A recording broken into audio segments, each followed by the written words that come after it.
오늘 우리가 살펴볼 말씀은 창세기 49장 1절에서 28절까지입니다. 오늘의 본문은 이스라엘이 자기 아들인 12명의 미래에 관한 일종의 예언이면서 동시에 유언이기도 한 까닭에 단원의 구분은 없습니다.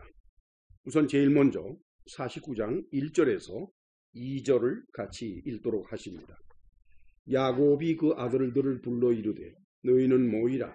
너희가 후일에 당할 일을 내가 너희에게 이르리라. 너희는 모여 들으라. 야곱의 아들들아, 너희 아버지 이스라엘에게 들을지어다. 너희가 후일에 당할 일을 내가 너희에게 알려주겠다 그랬어요. 후일에 당할 일을 아버지가 아들들에게 알려준다고 해서 그것이 꼭 예언적인 것일 수는 없습니다. 사람이 오래 살다 보면, 그리고 자식들을 키우다 보면 그 자식들의 앞날이 어떻게 될 것인가 하는 게 보입니다. 이거는 뭐 대단한 능력을 가진 사람뿐만 아니라 필부에게도 다 보이는 겁니다. 아버지로서는 이제 죽음을 눈앞에 두고 이 세상을 떠나기 전에 당연히 아들들에게 주의도 줄 겸 또 그들의 앞날에 대해서 아버지가 걱정하는 것이 무엇인지 또는 기뻐하는 것이 무엇인지 알려준다고 하는 것은 당연한 일이라고 생각을 합니다. 여기서 뭐라고 그랬는고니 야곱의 아들들아 이스라엘에게 들어라 이랬어요.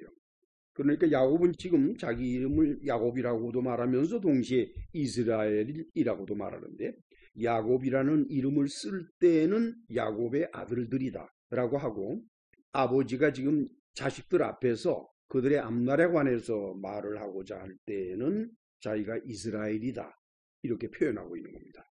사실은 베냐민을 제외하고 11명의 아들들은 이 사람이 야곱이라는 이름으로 불려질 때 낳은 자들입니다. 그런데 이제 맨 마지막 12번째 아들인 베냐민은 야곱의 이름이 이스라엘로 바뀐 다음에 라헬이 낳은 막내 자식입니다. 그렇지만 지금 이스라엘은 12명 전체를 묶어서 말을 해야 되기 때문에 그들 모두를 야곱의 아들들이다 이렇게 부르고 있습니다. 지금부터 이스라엘이 아들 각자에 대해서 예언하는 것은 아버지로서 50대 후반에서 60대 초반에 이르는 자식들의 모든 것을 지켜보면서 각자의 후일을 예측하거나 또는 아버지로서 바라는 것, 그런 것을 선포하는 순간이다 이렇게 간주할 수가 있습니다. 이스라엘이 예측하는 것이면 예언일 것이고, 만약에 아버지로서 바라는 것이라면 하나님이 들어주시길 바라는 축복이 될 수도 있을 것입니다. 그런데 오늘 본문에서 49장 28절에서 어떻게 기록하고 있는 거니까 아버지가 그들 각 사람의 분량대로 축복을 했다라고 했어요. 그렇게 축복이라는 단어를 쓴 것은 아마도 아버지로서 바라는 것이 있기 때문에 그러지 않았을까라고 보는 겁니다. 축복이라고 번역한 히브리어는 바라카입니다. 대부분의 경우에 축복이라고 하는 것은 사람에게 좋은 일이 생기도록 바라는 것, 그것을 의미하는데, 그 결과가 무엇이든지 간에 사람의 노력이라기보다는 신이 개입돼서 이루어지는 것, 그것을 의미할 때 축복이라는 단어를 씁니다. 유대인에게의 축복은 이 인생살이에 있어서의 prosperity, 부유하게 살아가는 것, 그것을 의미합니다. 그러나 그리스도인에게의 축복은 죽은 후에 그 영혼이 낙원으로 가는 과정에서 하나님이 인도하시는 인생 삶 그 자체가 축복이 됩니다. 그러니까 그 인생 삶의 질이 어떠한 상태인가는 상관없이 그 삶이 하나님이 인도하시는 것이라면 그것은 축복이 되는 것입니다. 다시 말씀드리면 낙원에 들어가는 영광은 이 세상에서의 고난의 삶이 없으면 얻을 수가 없다라고 하는 개념이지요. 우리 다 같이 로마서 8장 16절에서 17절을 같이 읽도록 하십니다. 성령이 친히 우리 영과 더불어 우리가 하나님의 자녀인 것을 증언하시나니 자녀이면 또한 상속자 곧 하나님의 상속자요 그리스도와 함께 한 상속자니 우리가 그와 함께 영광을 받기 위하여 고난도 함께 받아야 할 것입니다. 그리고 고난을 통해서 우리는 하나님의 말씀인 성경을 가까이 하게 됩니다. 이것은 뭐 교회를 다니는 분이라면 다 아는 사실이지요. 그것은 시편 119편의 67절, 71, 72절 사이에 기록이 되어 있습니다. 같이 읽습니다. 고난 당하기 전에는 내가 그릇 행하였더니 이제는 주의 말씀을 지키나이다. 고난당한 것이 내게 유익이라. 이로 말미암아 내가 주의 율례들을 배우게 되었나이다. 주의 입의 법이 내게는 천천금은보다 좋으니이다. 그런데 이제 베드로는 이어서 한 걸음 더 나가서 그리스도인의 고난에 대한 이해를 다음과 같이 전하고 있습니다. 베드로전서 2장 19절에서 20절 그리고 3장 14절 17절이 옵시다. 먼저 베드로전서 2장을 읽으실까요? 부당하게 고난을 받아도 하나님을 생각함으로 슬픔을 참으면 이는 아름다우나 죄가 있어 매를 맞고 참으면 무슨 칭찬이 있으리요. 그러나 선을 행함으로 고난을 받고 참으면 이는 하나님 앞에 아름다우리라. 고난이라고 하는 것은 꼭 죄를 지어야만 닥치는 게 아니라고 베드로는 말하고 있습니다. 부당하게 당하는 고난도 있고 또 선을 행했기 때문에 받는 고난도 있다는 겁니다. 그 다음엔 베드로전서 3장을 같이 읽으실까요?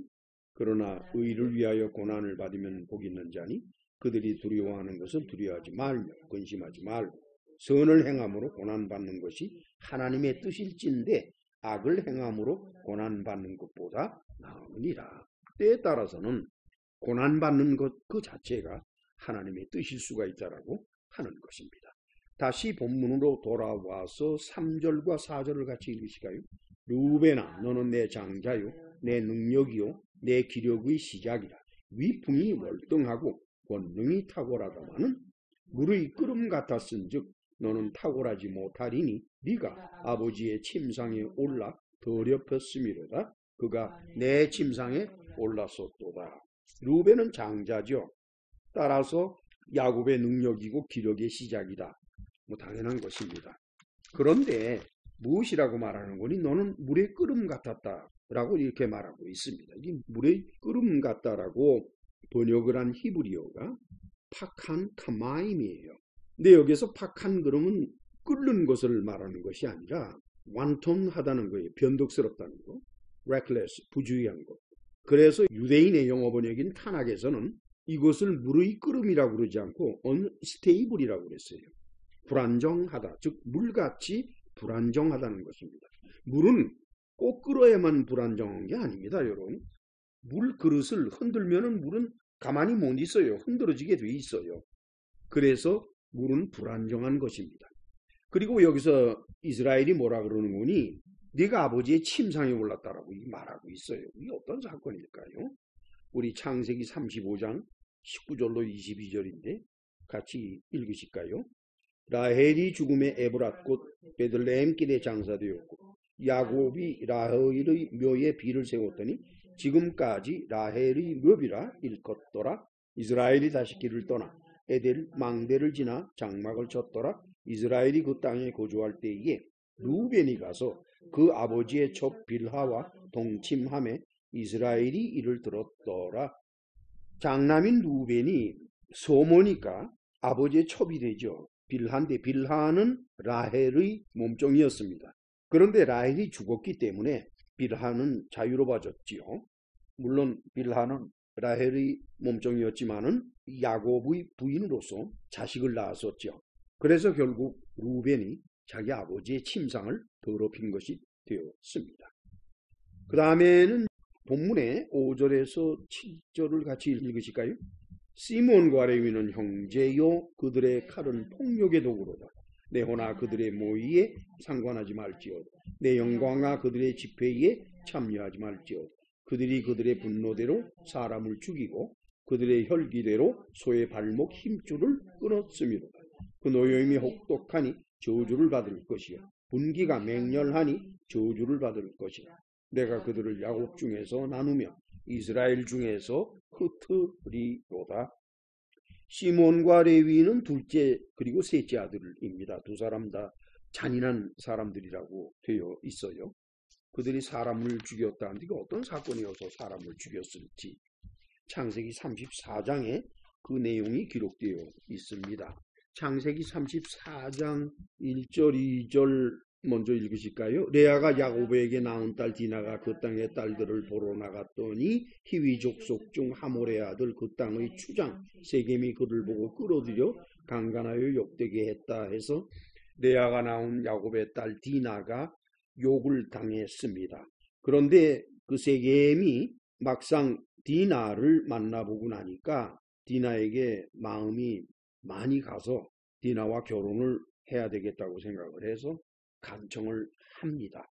그래서 이제 야곱의 아들들이 뭐라고 그랬는 거니까 너희가 할례를 받아야 우리와 혼인을 나눌 수가 있다라고 이렇게 됐어요. 그래서 세겜이 성문에서 출입하는 모든 사람들에게 할례를 받자 이렇게 권했습니다. 그래서 할례를 받았어요. 자, 그러면은 24절, 25절, 26절 같이 읽습니다. 성문으로 출입하는 모든 자가 하몰과 그의 아들 세겜의 말을 듣고 성문으로 출입하는 그 모든 남자가 할례를 받으니라. 제3일에 아직 그들이 아파할 때에 야곱의 두 아들 디나의 오라버니 시므온과 레위가 각기 칼을 가지고 가서 몰래 그 성읍을 기습하여 그 모든 남자를 죽이고 칼로 하몰과 그의 아들 세겜을 죽이고 디나를 세겜의 집에서 데려왔다 그랬어요. 결국 세겜 사람들을 전부 다 죽여버린 결과가 됐습니다. 그래서 그 사건 가지고 지금 이스라엘이 이들에게 그런 예언을 하는 것이 내가 그들을 야곱 중에서 나누며 이스라엘 중에서 흩어버리겠다 그랬어요. 이 예언처럼 그때로부터 약 460년 후에 이스라엘은 가나안 땅을 정복하고 지파별로 영토를 나누어 갖게 됩니다. 자, 우리 지도를 보실까요? 지도 39번을 보시겠습니다. 보시면은 이것은 이스라엘 12지파가 가나안 땅을 정복하고 난 다음에 차지하게 된 땅들의 경계를 의미합니다. 바라보게 되면은 가운데의 갈릴리 바다에서 사해까지로 요단강이 흘러내려가고 그 요단강 우편을 요단강 동쪽이라고 그러고 좌편을 요단강 서쪽 또는 가나안 땅이라고 말을 합니다. 여기에서 루벤 지파는 요단강 동쪽의 맨 아랫부분에 자리를 잡게 돼요. 그 사해 동쪽에다가 자리를 잡게 되고 그 밑에 모압이 있는데 결국 루벤 지파는 원래 이 자리를 차지하고 있던 암몬 족속에게 다시 정복을 당합니다. 오랜 세월 동안 그렇게 고통을 당하다 결국은 정복을 당하게 됩니다. 그런가 하면 시므온 지파를 보시게 되면 시므온 지파는 유다 지파의 영역에서 그 중에 몇 성읍을 자기들이 받게 돼요. 그러니까 처음부터 자기 소유로 어떤 것을 받은 것이 아니라 처음부터 유다 지파의 것이었는데 그 가운데에서 얼마를 우리에게 달라 그래서 시므온 지파가 그렇게 됐습니다. 그런데 그 남부의 겐 족속과 그니스 족속이 시므온 지파가 차지한 성읍과 끊임없이 전투를 벌여서 그래서 시므온 지파는 피폐하게 되었고 간신히 스바를 점령을 해서 비로소 정착하게 되었다 하는 것이 시므온 지파의 역사입니다. 우리 사사기 1장 17절을 같이 읽으실까요? 유다가 그의 형제 시므온과 함께 가서 스밧에 거주하는 가나안 족속을 쳐서 그곳을 진멸하였으므로 그 성읍의 이름을 호르마라 했다. 그 다음에 레위 지파는 가나안 정복 때 여호수아에게서 독립된 영역을 할당받지 못했어요. 오히려 각 지파에서 성읍을 몇 개씩 얻어가지고 거기에 흩어져서 거주하게 됐습니다. 그리고 그 성읍의 수는 12지파 안에서 모두 48개였습니다. 여호수아서 21장을 보시게 되면 그 내용이 기록이 되어 있습니다. 3절, 41, 42절 같이 읽으실까요? 이스라엘 자손이 여호와의 명령을 따라 자기의 기업에서 이 성읍들과 그 목초지들을 레위 사람에게 주니라. 레위 사람들이 이스라엘 자손의 기업 중에서 받은 성읍은 모두 48성읍이요 또 목초지들이라. 이 각 성읍이 주위에 목초지가 있었고 모든 성읍이 다 그러하였더라. 루벤과 시몬 그리고 레위에 대한 야곱의 예언은 이렇게 460여 년 후에 현실적으로 실천이 되게 되었던 것입니다. 그 다음에는 본문으로 돌아와서 8절에서 12절인데 이것은 유다에 대한 축복입니다. 우선 8절을 같이 읽으실까요? 유다야 너는 네 형제의 찬송이 될지라 네 손이 네 원수의 목을 잡을 것이요 네 아버지의 아들들이 네 앞에서 절하리로다. 남은 형제들이 유다 지파 앞에 절하게 된다. 그때가 언젠고니 다윗이 이스라엘 전역의 왕이 되고 솔로몬이 부강한 나라로 만든 때 그때의 모든 지파가 유다 지파의 왕에게 절을 하게 되고 복종을 하게 되죠. 두 번째 9절을 같이 읽으실까요? 유다는 사자 새끼로다. 내 아들아 너는 움킨 것을 찢고 올라갔도다. 그가 엎드리고 움크림이 수사자 같고 암사자 같더니 누가 그를 범할 수 있으랴. 그렇죠. 유다 지파는 나중에 끝까지 독립된 국가로서 그리고 나머지 지파를 다스리는 그런 지파로서 남게 되지요. 참으로 수사자 같고 암사자 같은 존재입니다. 10절을 같이 읽으십니다. 규가 유다를 떠나지 아니하며 통치자의 지팡이가 그 발 사이에서 떠나지 아니하기를 실로가 오시기까지 이르리니 그에게 모든 백성이 복종하리로다 그랬어요. 여기에서 규가 유다를 떠나지 아니했다라고 규라고 개정판에서는 번역을 했는데 원래 이 개역에서는 홀이라고 번역이 되어 있습니다. 근데 규라고 번역한 그리고 개역에서 홀이라고 번역한 히브리어가 쉐베트예요. 쉐베트라는 것은 왕권의 상징인 홀을 의미하기 때문에 이 단어의 번역은 개정판보다는 개역에서 홀이라고 번역한 그대로를 유지하는 것이 저는 그것이 옳다고 봅니다. 실로가 오실 때까지라고 이제 실로는 음력인데 우선 그 쉐베트 왕권의 상징인 홀이죠. 그 홀은 언제 시작되는 거니? 다윗에게서부터 시작이 돼요. 따라서 다윗이 온다는 것은 여기에는 해당될 수가 없습니다. 쉐베트가 다윗에게서 시작이 됐고 그 후에 어느 누군가 실로가 되는 겁니다. 그래서 실로는 결국 다윗의 후손 중에서 나타날 것이다 라고 보는 거죠. 실로의 뜻은 he whose it is예요. 그 사람, 어떤 사람 그런 뜻입니다. 그 70인역 헬라어 번역을 살펴보면은 그를 위하여 준비한 것이 올 때까지라고 번역이 되어 있어요. 따라서 실로의 나라와 백성은 이스라엘이 될 수는 없습니다. 왕으로 오실 다윗의 자손이신 예수께서 이루시는 새 하늘과 새 땅의 백성이 바로 실로의 백성이 되는 것입니다. 그 내용은 요한계시록 22장 16절에 기록이 되어 있지요. 같이 읽습니다. 나 예수는 교회들을 위하여 내 사자를 보내어 이것들을 너희에게 증언하게 하노라. 나는 다윗의 뿌리요 자손이니 곧 광명한 새벽별. 예수께서는 당신 자신이 다윗의 자손이다 이렇게 말씀하시고 계세요. 그리고 갈라디아서 3장 16절과 19절 같이 읽으실까요? 이 약속들은 아브라함과 그 자손에게 말씀하신 것인데 여럿을 가리켜 그 자손들이라 하지 아니하시고 오직 한 사람을 가리켜 네 자손이라 하셨으니 곧 그리스도라. 그런즉 율법은 무엇이냐? 본법함으로 더해진 것이라.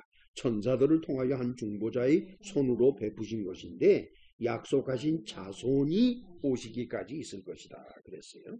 곧 다윗의 자손인 예수께서 실로가 되시는 겁니다. 자, 그 다음에 이제 본문으로 돌아와서 11절에서 12절을 같이 읽으십니다. 그의 나귀를 포도나무에 매며 그의 암나귀 새끼를 아름다운 포도나무에 맬 것입니다. 또 그 옷을 포도주에 빨며 그의 복장을 포도즙에 빨리로 그의 눈은 포도주로 인하여 붉겠고 그의 이는 우유로 말미암아 희리로다. 이 11절 12절은 부요를 상징하는 겁니다. 부유한 것. 그것을 상징하는 겁니다. 즉 유다 지파가 아주 부유해질 것이다 이렇게 하는 것이죠. 그 다음에는 본문의 13절 같이 읽으실까요? 스불론은 해변에 거주하리니 그곳은 뱀에는 해변이라 그의 경계가 시돈까지로다. 이거는 상징적인 것 같아요. 왠고 보니까 스불론의 경계가 시돈까지 올라가질 못했어요. 그 훨씬 아래에서 끝이 났기 때문에 그래서 이거는 그냥 상징적인 것으로 보는 게 나을 것 같습니다. 그 다음에는 14절에서 15절을 같이 읽으실까요? 이사갈은 양의 우리 사이에 꿇어 앉은 건강한 나귀로 그는 쉴 곳을 보고 좋게 여기며 토지를 보고 아름답게 여기고 어깨를 내려 짐을 메고 앞제 아래에서 섬기리로다. 이것도 마찬가지로 어떤 상징적인 의미를 갖고 있는 것 같습니다. 그다음에 단지파를 보실까요? 16절에서 18절 같이 읽습니다. 다는 이스라엘의 한 지파같이 그의 백성을 심판하리로다. 다는 길섭의 뱀이요 샛결이 독사로다. 말굽을 물어서 그 탄자를 뒤로 떨어지게 하리로다. 여호와의 나는 주의 구원을 기다리나이다. 단지파는 여러 가지 어려움이 많았었는데 그래도 그것을 극복하고 힘있게 일어서죠. 이 단지파에서 바로 삼손이란 강한 사람이 나타나지 않습니까? 그 다음에는 19절을 같이 읽으실까요? 갓은 군대의 추격을 받으나 도리어 그 뒤를 추격하리로다. 그 다음에는 20절 같이 읽습니다. 아셀에게서 나는 먹을 것은 기름진 것이라. 그가 왕의 수라상을 차리리로다. 아셀은 지중해 연안에 있었습니다. 그곳은 뭐 부유할 수밖에 없겠다 싶어요. 21절 같이 읽으실까요? 납달리는 노인 암사슴이라 아름다운 소리를 바란도다. 그 다음에는 22절에서 26절은 요셉에 관한 예언입니다. 자, 우선 22절에서 23절을 같이 읽으실까요? 요셉은 무성한 가지고 샘격의 무성한 가지라. 그 가지가 담을 넘었도다. 활 쏘는 자가 그를 학대하며 적개심을 가지고 그를 쏘았으나. 이건 요셉의 초기의 고난에 관한 것이었죠. 그랬지만 24절에서 25절 같이 읽습니다. 요셉의 활은 도리어 굳세며 그의 팔은 힘이 있으니 이는 야곱의 전능자 이스라엘의 반석인 목자의 손을 힘입음이라. 이것은 그야말로 요셉이 어려움 가운데에서 있을 때에 이스라엘의 반석인 목자 곧 여호와 하나님의 도우심을 입었다는 뜻입니다. 25절 같이 읽습니다. 네 아버지 하나님께로 말미암나니 그가 너를 도우실 것이요 전능자로 말미암나니 그가 네게 복을 주실 것이라. 위로 하늘의 복과 아래로 깊은 샘의 복, 젖먹이는 복과 태의 복이로다. 참 복도 여러 가지네요. 그 다음에는 이제 26절을 같이 읽으실까요? 네 아버지의 축복이 네 손조의 축복보다 나아서 영원한 산이 한없임같이 이 축복이 요셉의 머리로 돌아오며 그 형제 중 뛰어난 자의 정수리로 돌아오리다. 여기서 문득 이스라엘은 자기가 내리는 축복이 자기 손조 즉 아브라함과 이삭이 내리는 축복보다 더 낫다라고 지금 말을 하고 있어요. 왜 그런 얘기를 할까요? 사실상 아브라함은 자식을 낳았지만은 언약의 자손으로는 이삭 한 사람뿐입니다. 이삭 역시 자식을 둘 낳았는데 그 가운데서 언약의 자손은 야곱 한 사람뿐입니다. 그런데 야곱은 12아들을 낳았고 그 12아들 모두가 다 언약의 자손들이 되었다. 뭐 그렇다 그러면은 야곱이 더 큰 축복을 받은 것이다 라고 말하는 것이 맞는 얘기죠. 자, 그 다음에는 27절 같이 읽으실까요? 베냐민은 물어 뜯는 일이다. 아침에는 빼앗은 것을 먹고 저녁에는 움킨 것을 나누리로다. 여기서 베냐민도 어려움이 많았을 것 같습니다. 우리는 사사기에서 베냐민 지파가 당했던 고통을 살펴보았었죠. 자, 이제 28절을 같이 읽으십니다.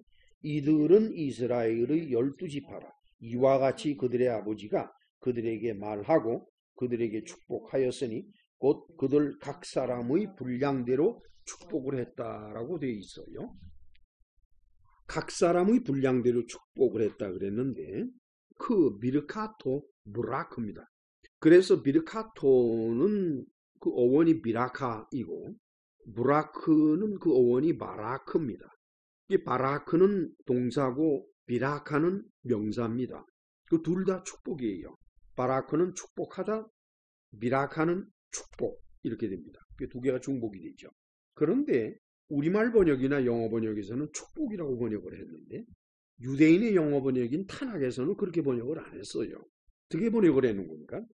This is what their father said to them. 이것은 그들의 아버지가 그들에게 말한 것이다. 어떻게 말했느냐? As he bade them farewell. 그들에게 작별을 고하는 상태로 말한 것이다 라고 했어요. 축복이 아니라 작별을 고하는 겁니다. 그 작별을 어떻게 고했는 거니? Addressing to each a parting word appropriate to him. parting word니까 이별하는 말이죠. 12아들 각자에게 이별하는 말을 전함으로써 그들에게 작별을 고했는데 그 이별하는 말은 appropriate to him이에요. 그 사람에게 가장 적합한 것으로서 말을 해줬다라고 하는 겁니다. 따라서 우리말 번역이나 또는 영어 번역처럼 축복 또는 bless가 아닙니다.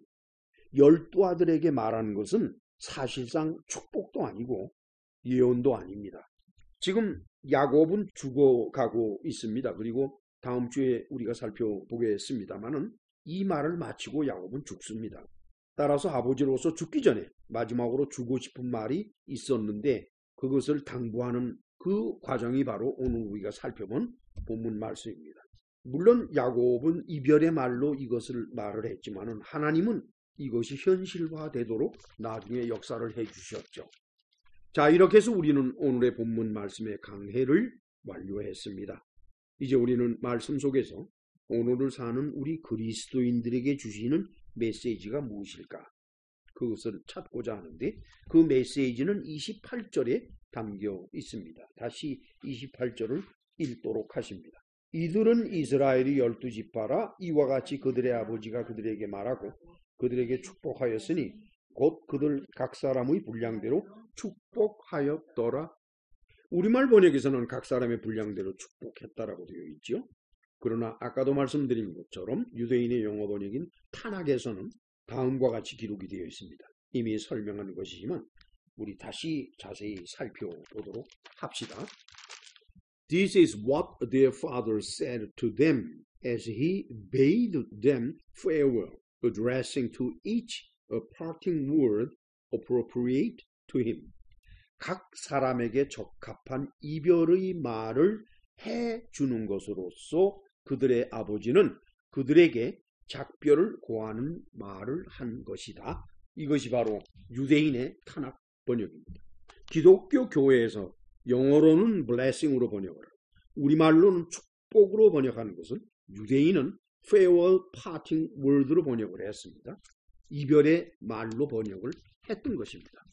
축복한다라고 말하는 것은 사람이 자기가 믿는 신에게 내가 지금 말을 한 것처럼 저 사람에게 이루어지게 해달라 하는 마음으로 하는 말을 축복한다라고 표현을 합니다. 물론 그렇다고 해서 신이 그 사람의 하수인이 될 수는 없습니다. 그리고 이 온 우주에 존재하는 신적인 존재는 누구일까요? 그건 다음과 같습니다. 여기서 신이라고 표현되는 것은 육체가 없는 영이라는 뜻입니다. 육체가 있는 사람은 신이라고 불려질 수가 없어요. 첫째, 여호와 하나님이 있죠. 우리 여호와 하나님은 삼위일체 하나님입니다. 그 삼위일체 안에는 아버지 하나님, 아들 하나님, 성령 하나님이 있죠. 이제 두 번째 신적인 존재는 하나님의 천사들입니다. 앙겔로스라고 그러죠. 헬라어로. 앙겔로스라고 하는 것은 사자들을 말해요. 보내심을 받은 자를 말하는 겁니다. 그다음에 세 번째는 사단과 그의 사자들입니다. 사단은 사탄이고 헬라어로, 사단의 사자들은 헬라어로 다이모니온입니다. 복수는 다이모니아.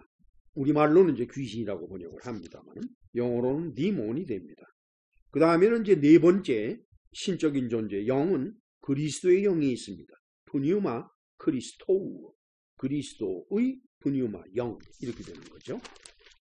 그러나 이들 가운데서 참신은 여호와뿐입니다. 나머지 영들은 사람에게서 신이라고 불려지지만 그들은 모두 여호와께서 창조하신 피조물에 불과한 겁니다. 우리 다 같이 이사야서 45장을 보십니다. 5절에서 7절인데 같이 읽으실까요? 나는 여호와라 나 외에 다른 이가 없나니 나밖에 신이 없느니라. 너는 나를 알지 못하였을지라도 나는 네 띠를 동일 것이요 해 뜨는 곳에서든지 지는 곳에서든지 나밖에 다른 이가 없는 줄을 알게 하리라.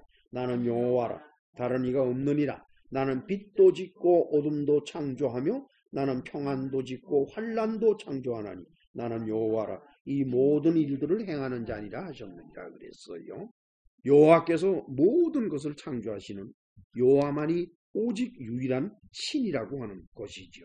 그래서 사도 바울도 고린도전서 8장 5절 6절 사이에 이런 말씀을 기록해 놨습니다. 같이 읽으실까요?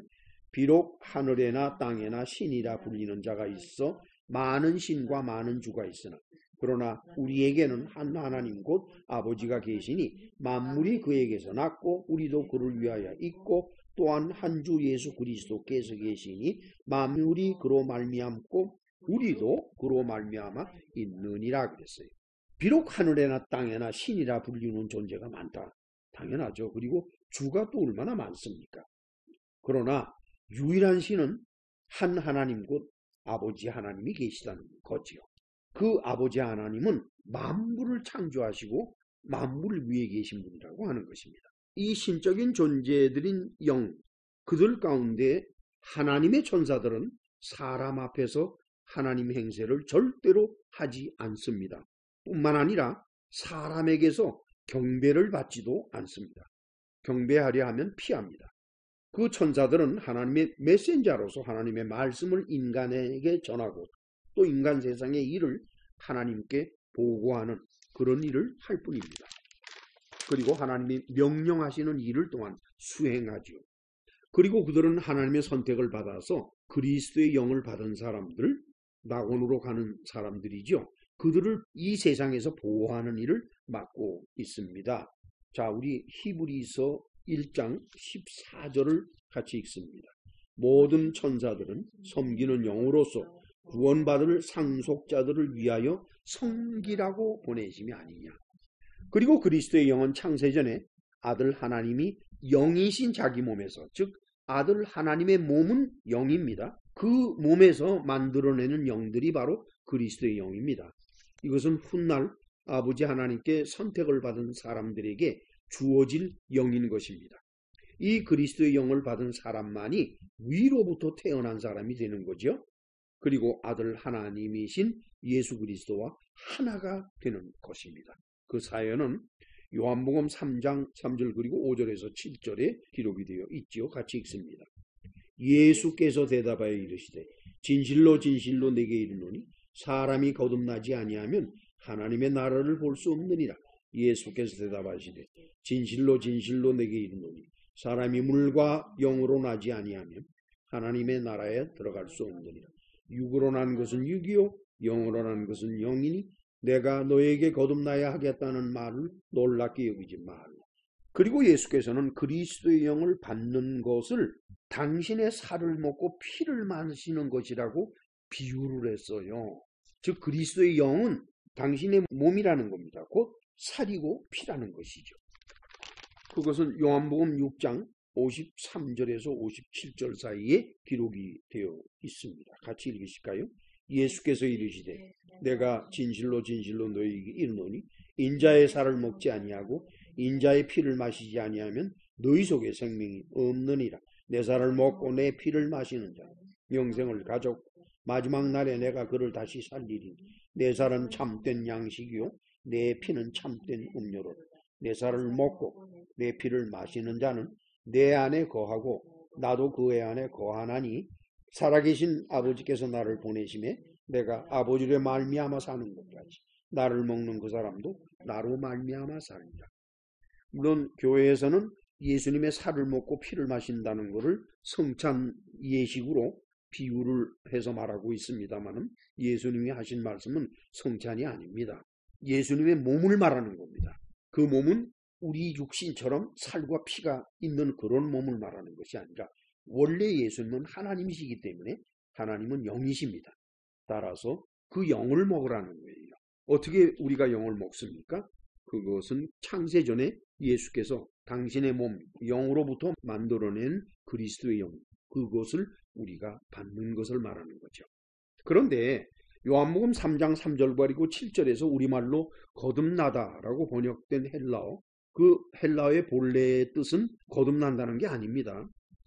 게네세 아노센인데 게네세의 어원이 게나오예요. 게나오는 give birth 또는 beget 해서 태어나는 것을 말하고 아노센은 again 거듭이 아니라 from above입니다. 위로부터라는 뜻이에요. 그래서 게네세 아노센 하는 헬라어의 뜻은 위로부터 태어나는 것을 말하지 거듭나는 것을 말하는 게 아닙니다. 따라서 이 번역들은 다 수정이 되어야만 됩니다. 그리고 사도 바울은 이 일이 창세전에 하나님께서 예정해 놓으신 것이라고 이미 말을 했습니다. 그것은 에베소서 1장 3절에서 5절까지입니다. 같이 읽으실까요? 찬송하리로다 하나님 곧 우리 주 예수 그리스도의 아버지께서 그리스도 안에서 하늘에 속한 모든 신령한 복을 우리에게 주시되 곧 창세전에 그리스도 안에서 우리를 택하사 우리로 사랑 안에서 그 앞에 거룩하고 흠이 없게 하시려고 그 기쁘신 뜻대로 우리를 예정하사 예수 그리스도로 말미암아 자기의 아들들이 되게 하셨다 그랬죠. 사도 바울은 그리스도인이 받은 그리스도의 영을 하나님의 영이라고 표현을 했어요. 왜냐하면 그리스도께서 하나님이시기 때문에 그리스도의 영은 하나님의 영이 되는 겁니다. 그리고 그리스도인은 반드시 그리스도의 영을 받아야 한다는 것을 강조했죠. 그것은 그리스도의 영이 그 안에 들어있는 사람만이 진실한 그리스도인이기 때문입니다. 로마서 8장의 9절이 되겠습니다만 같이 읽으실까요? 만일 너희 속에 하나님의 영이 거하시면 너희가 육신에 있지 아니하고 영에 있나니 누구든지 그리스도의 영이 없으면 그리스도의 사람이 아니리라. 이 그리스도의 영은 본질적으로 천사들과 다릅니다. 같지가 않아요. 유대인의 전설에 의하면 천사들은 하나님께서 하늘의 불로부터 만드신 것이라고 했어요. 이 세상의 불이 아니라 하늘의 불입니다. 이 하늘의 불은 결국 종말 때에 이 지구와 그리고 온 우주를 태워버릴 바로 그 불입니다. 이 세상 불하고는 전혀 다른 성격의 불이죠. 그 불로부터 천사들을 하나님이 창조하셨다라고 유대인의 전설은 말하고 있어요. 그러나 그리스도인이 받는 그리스도의 영은 훗날 이 세상에 오셔서 그리스도가 되시는 바로 그 아들 하나님이 창세전에 당신의 영이신 몸에서 만들어내신 것입니다. 그래서 영의 속성상 그리스도의 영은 하나님께 속한 존재가 되는 겁니다. 그래서 하나님의 소유를 의미하는 하나님의 영이다 이렇게 말하는 거예요. 영은 영이로되 하나님의 소유가 되는 영이다. 그래서 하나님의 영이 되는 것입니다. 이 영은 그리스도인인 인간의 혼과 하나가 돼서 영혼을 이룹니다. 따라서 겉으로 보아서는 분별이 되지가 않아요.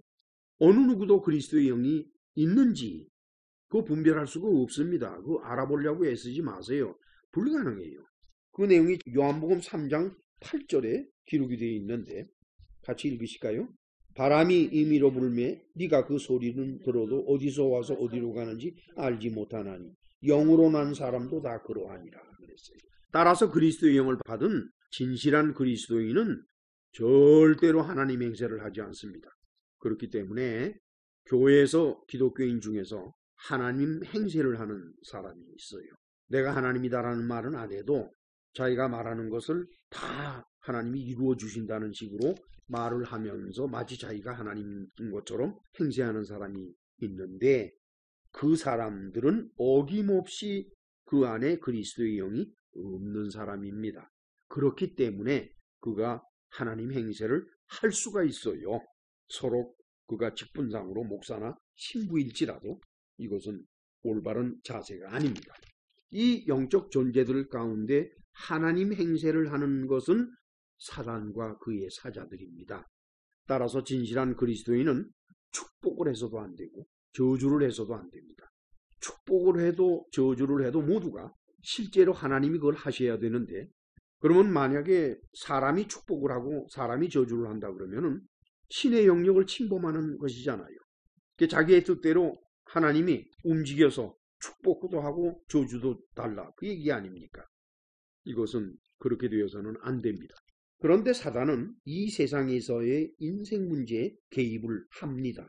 그러나 하나님은 모든 것을 마지막 심판에서 판단하시고 처리하려고 계획하셨기 때문에 현실적인 인생 문제에는 개입을 하시지를 않습니다.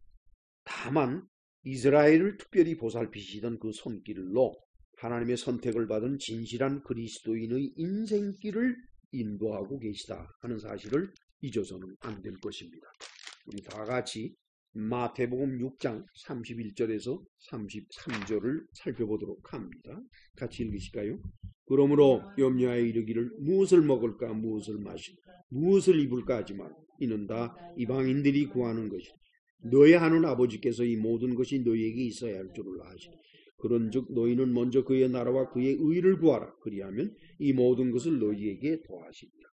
그래요. 하나님께서는 우리가 근심 걱정하지 않아도 매일 먹을 것, 즉 기본적인 삶에 대한 필요성을 이미 아시고 계시다는 거예요. 그런데 가만히 있으면 다 주실 것이다. 그것이 아니라 너희는 먼저 그의 나라와 그의 의를 구하라는 겁니다. 노력을 하라는 것이에요. 올바른 자세로 정직하게 최선의 노력을 다해서 살면은 우리가 매일같이 살아가는데 필요한 기본적인 것들은 우리가 그걸 가질 수 있도록 하나님께서 해주신다는 것이 예수님의 말씀이옵시다. 그런데 우리가 결코 잊지 말아야 하고 혼동하지 말아야 할 사실이 있는데 그것은 하나님이 이 세상을 창조하신 하나님의 목적이에요. 인간의 목적이 아니라 하나님이 도대체 왜 이 세상을 창조하셨는가 하는 목적입니다. 하나님이 창조하신 처음 하늘과 처음 땅, 즉 지금 우리가 살고 있는 땅, 지금 우리가 바라보고 있는 하늘, 그것은 창조의 목적이 아닙니다. 이들은 하나님이 창조하실 새 하늘과 새 땅을 위한 수단에 불과한 것이라는 것을 우리가 잊어서는 안 됩니다. 그러나 모든 인간은 오늘 살고 있는 이 땅과 하늘이 전부입니다.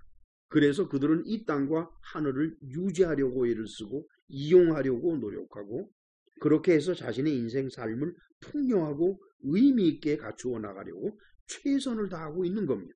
이러한 과정에서 인간의 노력에 의해서 과학이 발달하고 의술이 발달하고 예술이 일어나고 문학이 영역을 넓혀 나가는 것입니다. 인간은 하나님을 닮았다고 그랬죠. 그래서 새로운 영역을 창조해 나가는 능력을 가지고 있습니다. 인간이. 이 인간의 능력은 사단도 흉내내지 못하는 것입니다. 사단은 절대로 인간의 능력을 넘어설 수가 없어요. 따라서 사단은 인간의 이러한 능력을 이용해서 하나님의 일을 방해하려고 하는 것이 지금 하고 있는 일의 전부가 되는 겁니다.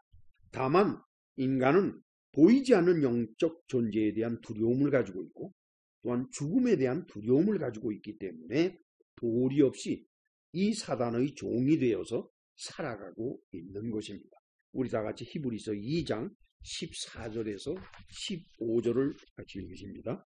자녀들은 혈과 육에 속하였으며 그도 또한 같은 모양으로 혈과 육을 함께 지니시며 죽음을 통하여 죽음의 세력을 잡은 자 곧 마귀를 멸하시며 또 죽기를 무서워함으로 한평생 매여 종로로 타는 모든 자들을 놓아주려 하십니다. 그래요. 사람이 죽음을 두려워하고 눈에 보이지 않는 영적인 존재들을 두려워하기 때문에 결국 그들의 종이 돼서 살아갈 수밖에 없는 거죠.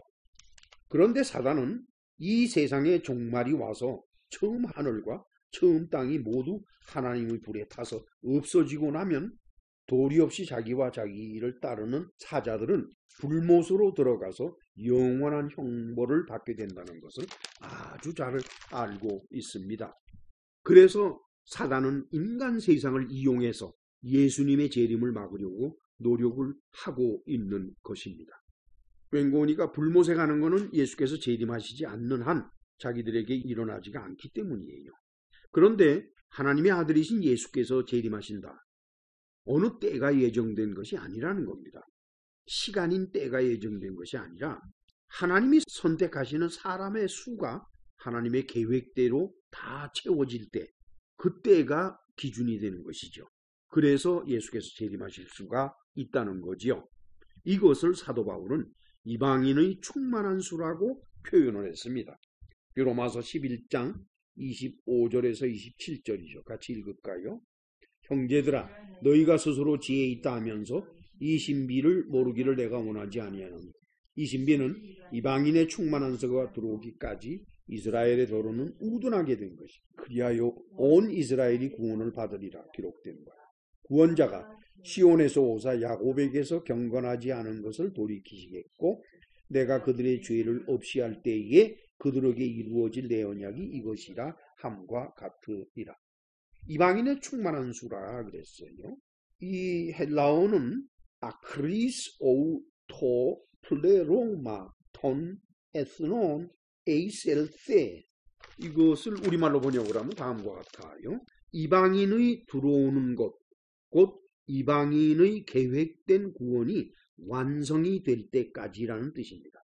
그리고는 우리말 번역상 개정판에서 뭐라고 그랬는 거니까 이스라엘의 도로는 우둔하게 됐다라고 번역을 했는데 이 우둔하게 됐다라는 것을 개역에서는 완악하다라고 번역을 해놨어요. 그런데 이것의 헬라어는 포로시스인데 이 포로시스라고 하는 단어의 뜻은 hardness of heart예요. 우둔한 것이 아니라 완악한 것을 말합니다. hardness예요. 완악하다. 따라서 이거는 개역 번역 그대로 놔둘 일이지 개정판에서 우둔하다라고 번역한 것으로 해서는 안 됩니다. 이스라엘 일부로부터의 완악함이 일어났을 것이다 라고 하는 거예요. 하나님께서는 아들의 나라의 백성을 일부는 이스라엘로 하고 나머지는 이방인으로 이렇게 계획을 하셨다는 겁니다. 그런데 이 계획은 당신의 아들이 오시고 난 다음에 만드신 것이 아니라 당신의 아들을 이 세상에 보내시기 훨씬 전에 이미 세워놓으신 것이라는 것을 우리는 알 수가 있어요. 호세아서 2장 23절을 같이 읽습니다. 내가 나를 위하여 그를 이 땅에 심고 긍휼히 여김을 받지 못하였던 자를 긍휼히 여기며 내 백성이 아니었던 자에게 향하여 이르기를 너는 내 백성이라 하리니 그들은 이르기를 주는 내 하나님이시리라 하리라 하니라. 여기서 보면은 유대인 이스라엘 족속이 아니라 이방인들로 하여금 하나님을 찾게 하고 그들을 하나님이 당신의 백성으로 삼겠다는 것이 호세아의 입을 통해서 예언되어 있어요. 호세아 선지자는 주전 760년에서 730년 사이에 활동한 사람입니다. 북이스라엘 왕국에서 하나님께서는 당신의 아들을 보내시기 800여 년 전경에 이방인의 구원을 선지자를 통해서 예언하게 하신 분입니다. 그러나 하나님의 아들의 나라의 백성은 무조건 수가 채워지는 것이 아닙니다. 아무나 불러서 채우겠다, 그것은 아닙니다. 우선 하나님의 아들의 나라는 이미 그 구조가 오르가니제이션이죠. 이미 계획되어 있습니다. 그리고 그 자리에 알맞는 자의 숫자와 성격과 그 모든 것들이 이미 정해져 있어요. 따라서 그들을 어떤 기준에 의해서 하나님이 선택하신 다음에 첫째, 그에게 기본적인 하나님의 백성으로서의 연단을 이 세상 삶을 통해서 받게 하십니다. 그 연단은 순종과 인내입니다. 그리고는 그를 데려가시면서 그에게 알맞는 재능을 주시는 거예요. 즉 알맞는 재능을 갖는 자들을 선택하시는 것이 아니라 훈련받은 자들에게 필요한 재능을 주신다는 거예요. 그렇게 해서 아들의 나라를 이루어 가시는 겁니다. 여러분 생각을 해보세요. 사람에게 뛰어난 재능이 있다. 그런 사람들 여럿이 있죠. 뭐 노래를 잘한다라든지 작곡을 잘한다라든지 발명을 잘한다라든지 정치를 잘한다라든지 그런 재능. 그거 어디서 났습니까? 그 태어날 때 가지고 나온 그 재능, 그거 누가 준 겁니까? 하나님이 주신 거예요. 따라서 하나님께서는 당신이 주셔서 세상에 태어나게 하신 사람, 그 사람이 가진 재능을 다시 쓰시겠다는 게 아니에요. 왜냐? 그 재능들은 이 세상에나 필요한 거지 하나님의 나라에 가면 그 재능들은 필요가 없어요. 하나님의 나라에서 필요한 재능은 따로 있습니다. 그것은 기본적인 훈련을 마친 사람들에게 하나님이 다시 주시는 거죠. 그것을 우리가 잊어서는 안 됩니다. 따라서 죽은 이후에 낙원으로 간다라는 생각을 하고 있는 사람들의 경우에 있어서 내가 하나님한테 어떻게 쓰임을 받을 수 있을까라는 문제에 대해서는 생각도 하지 말고 걱정도 하지 마세요. 그거는 쓰시는 분이 알아서 다 할 겁니다. 우리는 그냥 가면 되는 거예요. 따라서 여기에는 미리 계획된 수가 있을 것입니다. 이방인에게도 숫자가 필요하고 또 이스라엘에게도 숫자가 있을 거예요. 그런데 이스라엘은 남은 자로서 마지막 때에 그 숫자가 일제히 채워질 것입니다. 그리고 이방인은 기독교 교회 시대에 계속해서 선택이 되어 왔고 그렇게 해서 채워져 왔죠.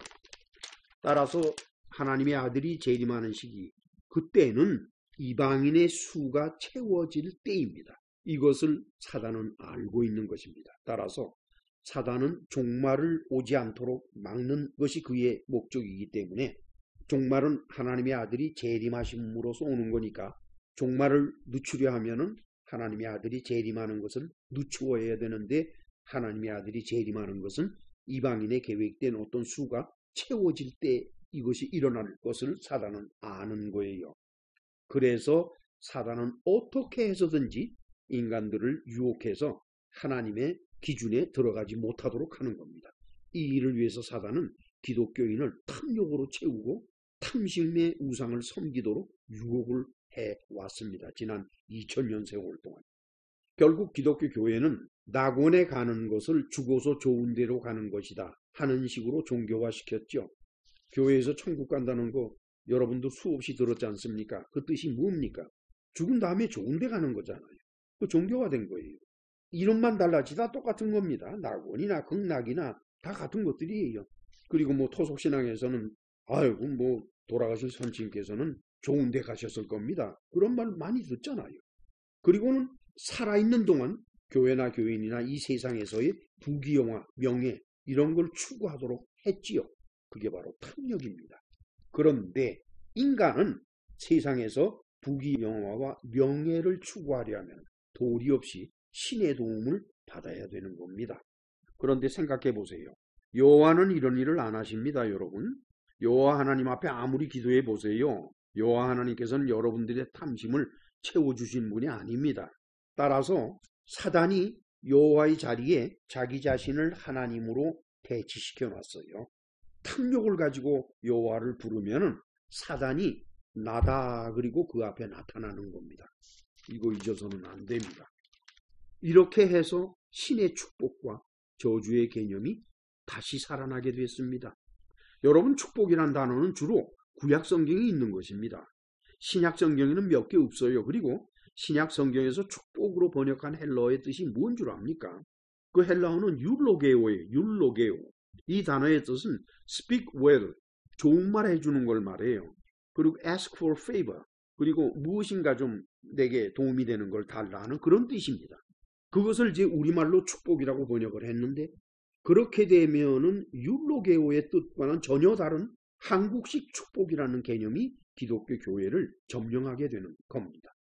오늘의 본문 28절에 이스라엘이 축복했다라고 우리말로 번역한 히브리어 비라카를 유대인이 타낙 영어 번역 성경에서 뭐라고 했습니까? 이별의 말을 했다라고 번역을 했잖아요.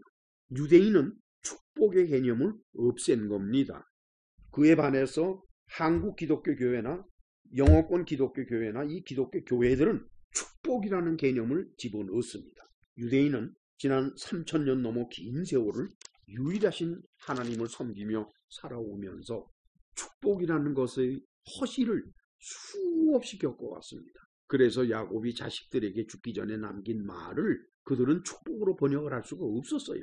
그는 축복이 아니라 작별의 말이다, 이렇게 번역을 했던 것입니다. 그런데 기독교 교회는 오히려 축복과 저주에 집착해 왔습니다. 이 축복과 저주는 이 세상에서 벌어지는 겁니다. 그렇다 그러면은 기독교 교회는 이 세상에 집착하고 이 세상에 머물러 있는 모습을 보게 되죠. 위를 보는 것이 아니라 아래를 보는 것입니다.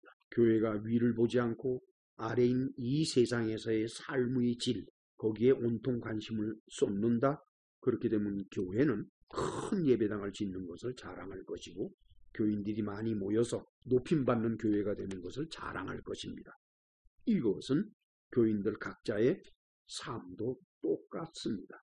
여호와는 이미 축복과 저주를 버리신 분입니다. 여호와의 관심은 최후의 심판과 그 이후에 세워질 당신의 아들의 나라인 새하늘과 새 땅일 뿐입니다. 이 첫 하늘과 첫 땅, 이 세상이 아닙니다.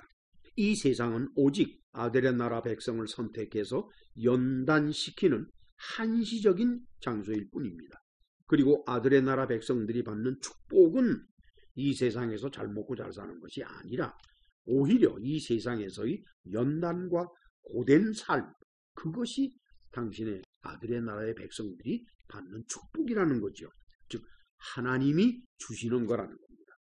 그런데 교회와 기독교인들이 원하는 이 세상에서의 성공과 번영을 얻기 위해서 하나님의 축복을 간구한다 그러면은 그것은 우리 여호와 하나님이 들으실 것이 아니기 때문에 그들 앞에 나타나 하나님 행세를 하면서 그 일을 이루게 해줄 존재가 누구일 것 같습니까?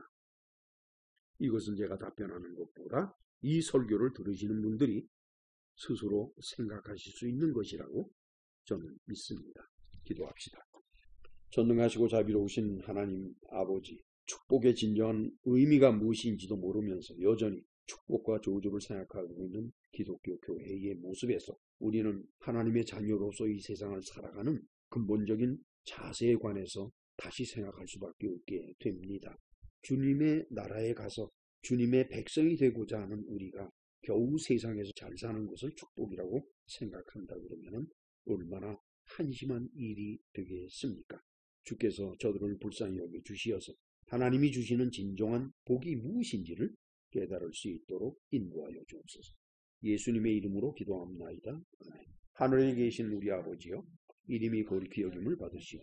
나라의 마옵시며 뜻이 하늘에서 이루는 것 같이 땅에서도 이루어지며 오늘날 우리에게 일용할 양식을 주옵시고 우리가 우리에게 죄 지은 자를 사하여 준 것 같이 우리의 죄를 사하여 주옵시며 우리를 시험에 들게 하지 마옵시며 다만 악에서 구하옵소서.